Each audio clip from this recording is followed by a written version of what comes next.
I am Marcus Aurelius.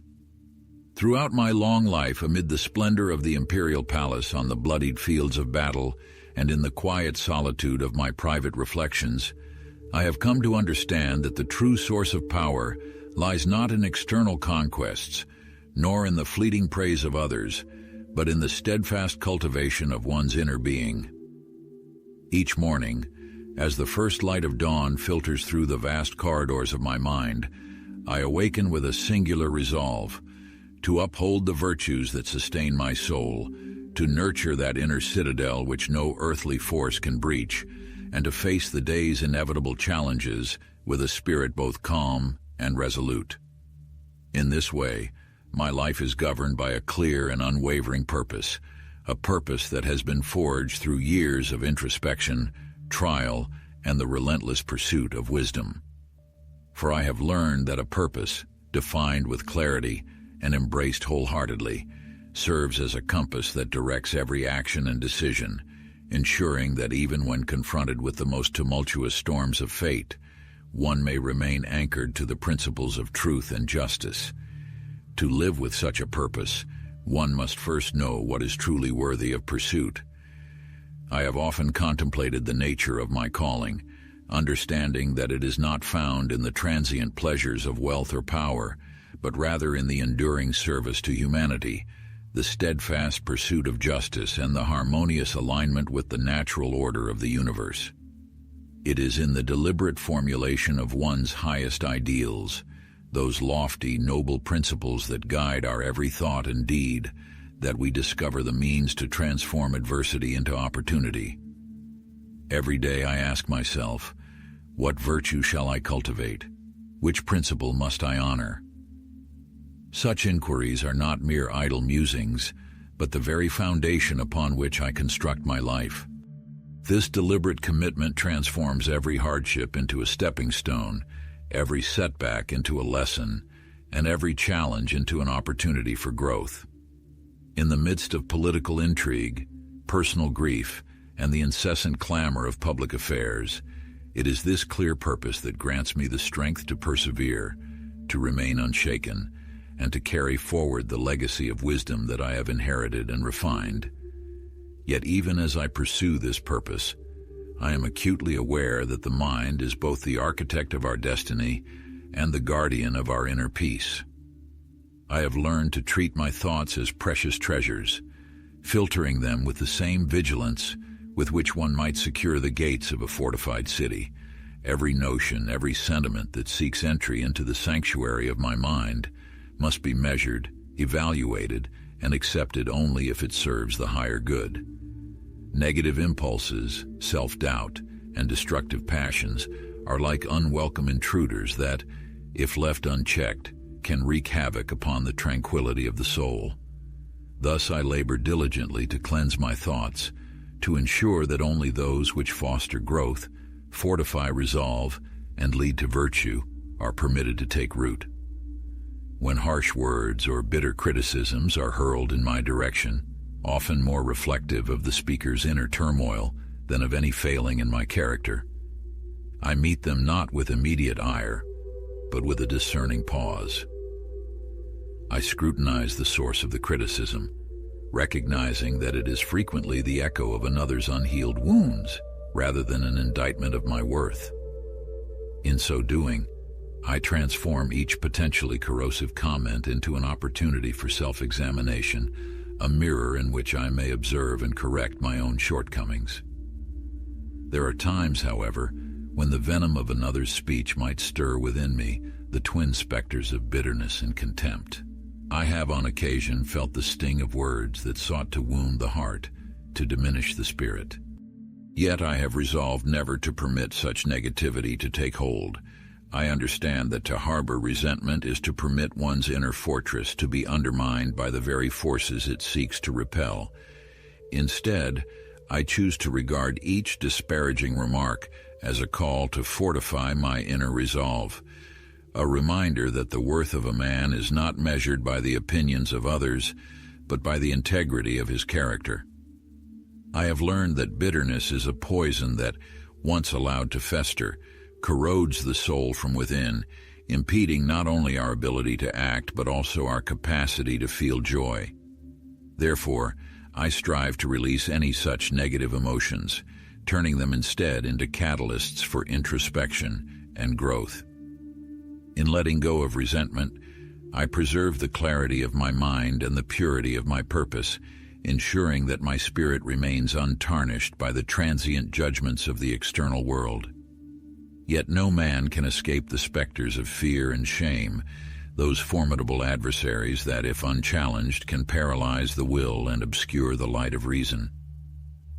I have, on numerous occasions, felt the icy grip of fear as I stood before the scrutiny of the public or prepared to make decisions that bore the weight of countless lives. The fear of failure, of making a misstep in a moment of crisis, has at times threatened to overwhelm me. But I have come to see that fear, properly understood, is not an enemy to be vanquished but a challenge to be embraced. In the quiet moments before a critical speech or a decisive battle, I confront my apprehensions with a measured calm, reminding myself that fear is but a signal, a call to muster one's inner strength and to proceed with greater caution and clarity. Similarly, the sting of shame for past errors has, on occasion, loomed large, threatening to shackle me in the chains of regret. Yet I have learned that by confronting these feelings head-on, by acknowledging my imperfections and transforming them into lessons for the future, I can turn shame from a source of despair into a wellspring of wisdom. In overcoming both fear and shame, I unlock a reservoir of inner strength that empowers me to face even the most daunting challenges with a spirit that is unyielding and resolute. Preparation for adversity has become a cornerstone of my philosophy. I have long practiced the art of foreseeing potential setbacks, a discipline the Stoics call premeditatio malorum. In the quiet solitude of my mind, I envision the myriad ways in which fortune might turn adverse. The unexpected turn of political events, the sudden loss of a cherished ally, the unpredictable calamities of war. By contemplating these possibilities in advance, I am not gripped by pessimism, but rather armed with a readiness that enables me to meet each crisis with equanimity. This proactive anticipation is not a descent into morbid speculation, but a measured strategy to cultivate resilience. When fate, in its capricious cruelty, brings forth trials and tribulations, I am prepared to confront them head-on, drawing upon the strength that comes from prior reflection. Every misfortune, every setback, is met with the steady assurance that it, too, is transient, an opportunity to learn, to adapt, and to emerge even stronger than before. It is through these experiences that I have come to understand that true inner strength is not an innate gift bestowed upon a chosen few, but a quality that must be meticulously cultivated through discipline, reflection, and the willingness to rise after each fall. Every defeat, every moment of despair, has served as a crucible in which my character was refined. I have learned that it is not the avoidance of failure that defines a man, but the ability to transform every setback into a stepping stone toward greater wisdom and resilience. In the crucible of adversity, I have forged an inner fortitude that stands impervious to the vicissitudes of fortune. Each time I have stumbled, I have taken the time to reflect upon my missteps, to distill the lessons they offer, and then to rise anew with a resolve that is even more steadfast. This perpetual process of self-renewal is the very essence of my strength, a living testament to the indomitable spirit that resides within. Yet, even as I strive to maintain this inner equilibrium, I am ever aware of the importance of measured action. In the throes of battle or during heated debates, emotions can surge with an intensity that blinds reason and prompts rash decisions. I have made it my practice to pause before acting, to let the fire of passion be tempered by the cool clarity of reflection. In those fleeting moments of hesitation, I ask myself, Is this response in keeping with my highest principles? Will this action further the cause of virtue, or will it sow the seeds of regret? Such reflective inquiry ensures that my actions are deliberate and measured, that they serve the greater good rather than the ephemeral whims of emotion. Through this practice, I have learned that restraint is not a sign of weakness but a mark of wisdom, a necessary quality for one who seeks to lead not only with strength but with integrity. Life, in all its splendor and cruelty, is replete with harsh truths that one must learn to accept. Loss, failure, betrayal, these are inevitable aspects of the human condition, and to deny them is to deny the very nature of existence. I have encountered moments when the sting of defeat or the pain of loss seemed unbearable, when the weight of reality pressed down upon me with a force that threatened to crush my spirit.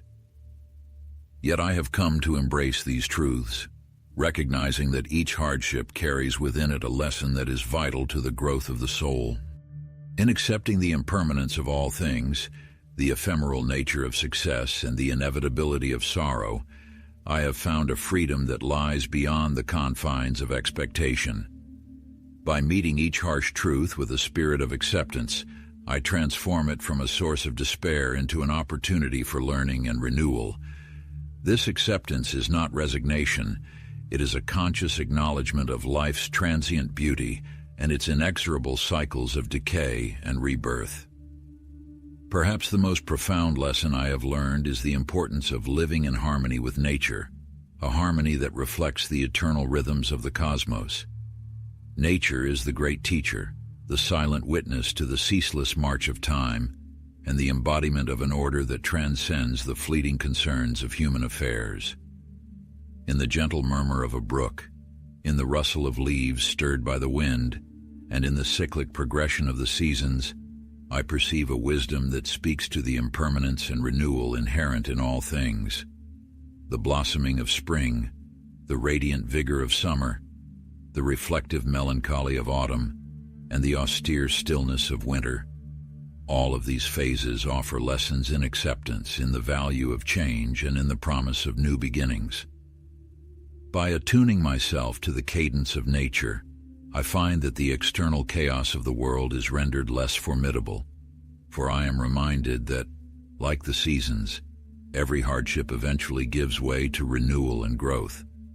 To live in accord with nature is to embrace life's inherent cycles, to find solace in the constancy of change, and to derive strength from the eternal order that underlies all existence.